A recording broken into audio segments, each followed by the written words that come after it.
बंदर भालू जो है भगवान का आशीर्वाद पा करके देखो गर्जना करने लगी, ताकतवर बनने लगी। कोई आकाश मार्ग से जा रहा है, कोई नीचे से जा रहा है, मतलब सबके किसी के पंख आ गए, किसी के बड़े बड़े नख हो गए, विशाल भारी सेना।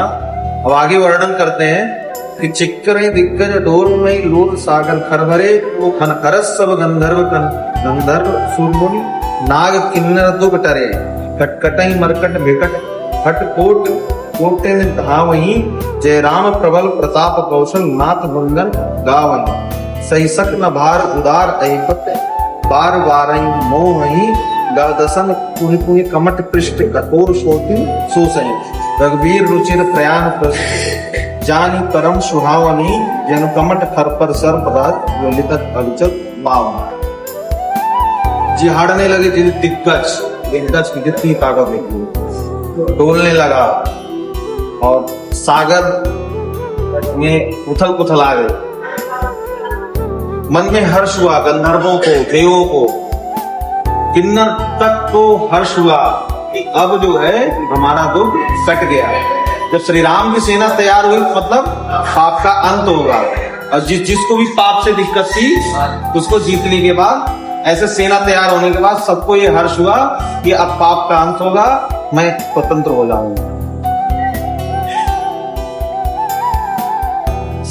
अब कटकटाने लगे, जो बंदर थे भालू थे सब, जैसे काल आ गया था, पाप का काल। ऐसे कि बंदर कभी एक जगह स्थिर नहीं रह पाते, वो बंदर इस रूप से कि पाप का अंत ही करना है। किसकी कृपा से? श्री राम की कृपा से। ऐसी सुंदर क्षण को, सुहावनी क्षण को जो है वर्णन नहीं किया जा पा रहा है।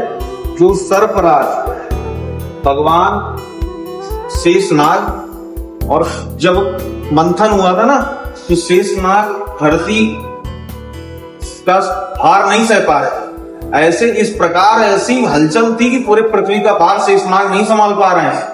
कच्छप अवतार में भगवान को फिर उनको संभालना पड़ा उस समय, क्योंकि उसमें पाप का अंत होने जा रहा।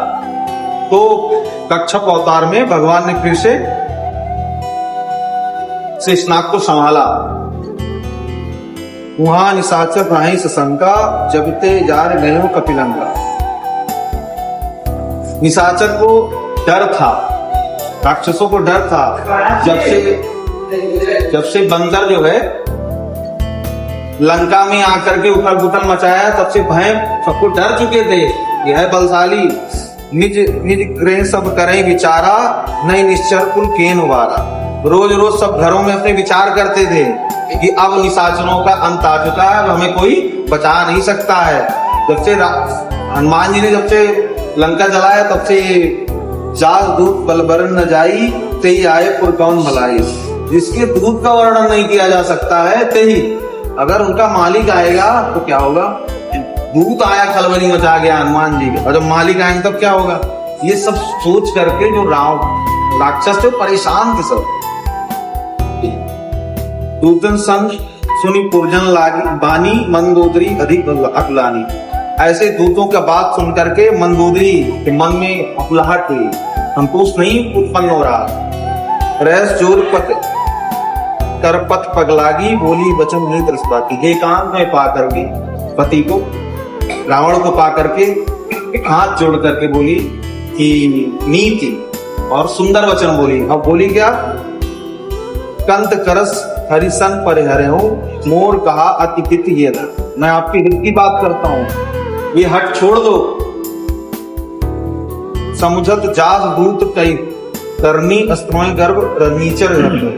जिसके आने से, जिसके नाम लेने से राक्षसों की पत्नियों के गर्भ गिर जाते हैं, उनसे बैर ले रहे हो, बैर मत लो।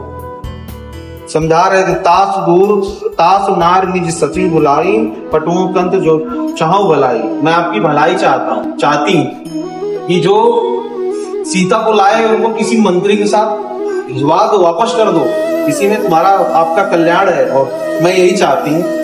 कुल कमल विपिन दुखदाई, सीता सीत निशा समाई। सीता जी ठंडक शांति के प्रतीक है, और तुम्हारे यहाँ अशांति है, शांति मचा देंगी। सीता जी शांति के प्रतीक हैं और यहाँ अशांति है, तो शांति आप प्रतिष्ठित करके जाएंगी। इसलिए ऐसा मत करो, दुख का घड़ी मत लाओ। सुनो नाथ सीता विनिधि ने इतना कुमार शंभु अच्छे, ब्रह्मा शंभु ये भी तुम्हारी मदद नहीं कर सकते, श्री राम से बैर ले चुके हो, छोड़ो इस हट को और सीता को दे दो। इसलिए शांति की खोज करके शांति में ही रहना चाहिए। अशांति अगर करोगे तो ऐसे ही हाल होगा। इसलिए शांति जो है वो सभी के जीवन में कब मिलती है, जब हनुमान मिलते हैं। हनुमान जब मिलते हैं तो जान लो कि शांति भी प्रथम से जीते हैं। तो भजन करो और इसके आगे हम कल बताएंगे। जय श्री राम।